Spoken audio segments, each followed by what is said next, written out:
Hi guys, welcome back to the channel. Today we're going to the southeast of England to talk about Wayland Smithy in Oxfordshire.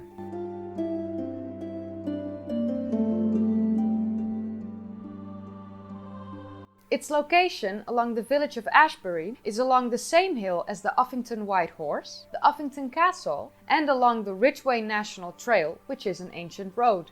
The current appearance of this monument is the result of a partial reconstruction back in 1962 and 1963. The site became associated with the mythical figure Wayland the Smith in the early Middle Ages. Because of that, the site became known as Wayland's Smithy. The name Wayland's Smithy was first mentioned in a Saxon chronicle back in 955 AD. It refers to the Saxon smith god who was said to have lived inside the monument. Associated with the name is a local tradition. It's been said that if you leave your horse tethered to the long barrow with a small coin, then Wayland the elven smith would magically reshoe your horse.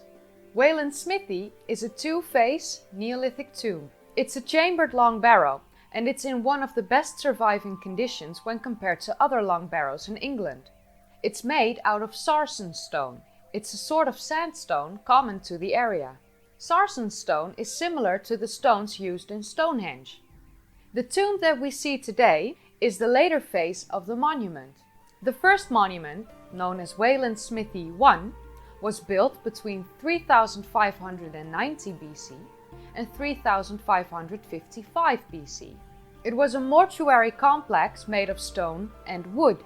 It covered an area of about 14 meters by 7 meters.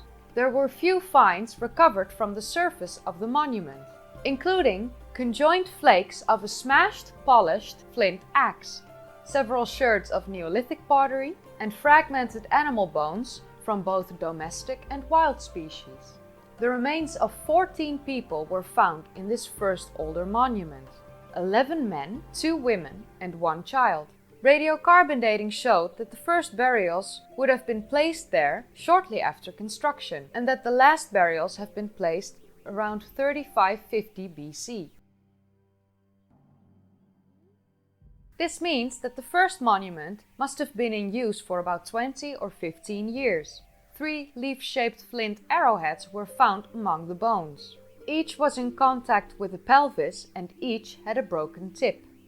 Among the bodies, at least 3 individuals have suffered lethal arrowhead strikes, and 2 individuals have been scavenged by animals before burial. After a period of disuse lasting between 40 and 100 years, the structure was covered by an oval-shaped mound made of chalk and earth with 2 flanking ditches. Between 3460 and 3400 BC, a second larger barrow with a monumental facade was constructed on top of the first monument. This monument encased the entirety of Wayland Smithy I and is called Wayland Smithy II. The second monument is thought to remain in use for burials for about 100 years. The mound is about 56 meters long and 13 meters wide. Within the southern end of the mound is a burial chamber. A narrow and partially constricted orthostatic passage leads to a pair of side chambers, going from east to west. Just like we saw in Newgrange, the passage and chambers form a cruciform structure. By the time the chambers were examined in 1920, they were ransacked, but they still contained the remains of several people. The excavations in 1920 were done by Sir Charles Pearce and Reginald Smith. They were of dubious quality and very poorly recorded. The majority of human remains removed at that time have since been lost, with the exception of 2 skulls archived at the Natural History Museum. In 1962 and 1963, excavations were led by Professors Stuart Piggott and Richard Atkinson, who tried to restore this site to its appearance in antiquity. During these excavations, the 4 large entrance stones have been returned upright to their original position. Radiocarbon dating from this monument showed that this was a strikingly late phenomenon in the area, as it's about 200 years younger than other long barrows in England. The builders might have felt the need to create a sense of history and claim a long ancestral connection to this place. During excavations, they found two bronze castings. The two objects fit together and appeared to be a way of adjustable strap fastening, perhaps a part of a harness. A strap held by the clasp of a circular object could pass through the opening of a cylindrical object, and that would help keeping a harness in place. They found many pottery sherds dating from the late Neolithic, early Neolithic, the Bronze Age, the Iron Age, the Roman times, and even a few from medieval times. The single grave to the west of the barrow housed a partially disturbed inhumation of an adult male without grave goods. The grave was 1.6 meters long, 0.7 meters wide, and it was 45 centimeters deep. The single grave has never been dated, but it could have been built as early as the late Neolithic or later somewhere in the Beaker period.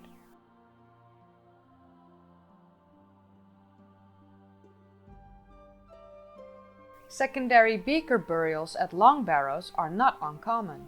As we've talked about in our Callanish video, the beaker culture in Britain lasted from 2800 till 1800 BC. But it is possible that the grave belonged to the Roman period, when the area was used for different purposes. Unfortunately, as of now, we do not know and can only speculate. In the late Iron Age and during Roman times, we know that this area has been heavily cultivated due to growth in population. Signs of destruction of the monument appears to date from the late Bronze Age and from the Iron Age into the Roman period. Most of the damage, however, has been inflicted by the end of the Roman period. This monument has been a place for collective burial, perhaps involving successive rites, and of progressive monumentalization. But we have to confront a much more precise chronology, which raises fresh questions and underlines how little we actually know about this remarkable site. The results from the latest radiocarbon dating shows how strikingly late the construction of Wayland Smithy really was. By the time the first people got buried in the first monument, known as Wayland Smithy I, the other long cairns and barrows had already been seen as old and had been abandoned. A second striking feature of this dating program is that the burials of this site show an unfamiliar immediacy. There are no signs of older remains of possible ancestors, but the monument was used within one single generation. Maybe one day in the future we will have more answers about its short usage, as it was carefully constructed and the bodies have been carefully placed there. It might have had an unfamiliar immediacy, but nothing about this place is rushed. Hopefully future research will reveal more. Now, let's look at usage of the monument in more modern times. In the 17th century AD, a spiritual movement originated in England called contemporary Druidry. It's sometimes described as a nature religion. It sees itself as being in line with a tradition that goes all the way back to the ancient Celts. For that reason, the British and Irish Isles are very sacred to them, in particular the ancient archaeological sites. The connection to a mythological Saxon god, in addition to its ancient use as burial grounds, make this a very important site for Druidic practice. Samhain is one of the important days of the ritual calendar, which marks the beginning of the dark days in autumn. They celebrate the dying sun, the dying nature, and the dead ancestors. And as we've discussed in our Newgrange video, the winter solstice is one of the important days of the ritual calendar as well. It marks the end of the dark days and celebrates the lighter days to come. It's a time to say goodbye to the old and welcome the new, the rebirth of the sun and rebirth of nature. Wayland Smithy has been used as a ritual site by various modern pagan groups as well since the 20th century. This monument was among the first to be scheduled in the Ancient Monuments Protection Act in 1882. Today it's under the guardianship of the National Trust, and it's open without charge to visitors all year long.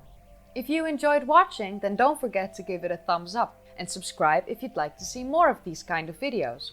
Click the bell if you'd like to know the moment that we upload to get notifications. And for now, thanks for watching. See you next time! Bye guys!